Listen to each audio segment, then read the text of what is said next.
Welcome back to Cosplay Engineering. I'm Suzanne, a hobbit who cosplays, crafts, and codes.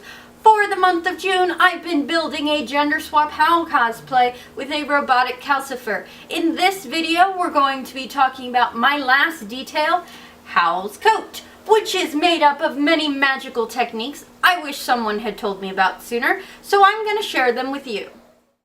Muslin is a cheap, lightweight cotton cloth used in the fashion and costume industries to mock up patterns. Muslin is great for figuring out sewn-in details because you can write and draw all over it and cut it out, add seam allowance where it is needed, then you have the exact pattern of what you were trying to build. I used it to create the diamond patterns on the front of the coat. Headliner fabric is the stuff used in the ceilings of cars. Think of it as sewable EVA foam. This stuff is amazing. I used it to line the interior of my coat. It gives structure without rigidity. You can get bumped into or compress it down in your suitcase and it bounces back to normal. There is a fabric side and a foam side. Never put the foam side facing the feed dogs on your sewing machine.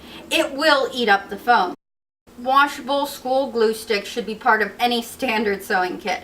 They are a great temporary adhesive. I used them to base down the diamonds before pinning so they didn't move around as I was trying to pin.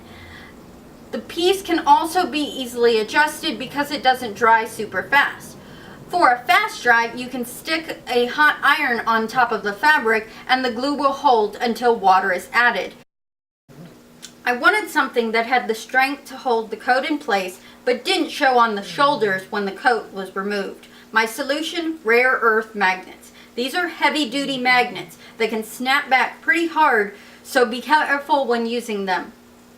I made pods for them to sit in and marked a positive and a negative side so I knew which way to sew them in place.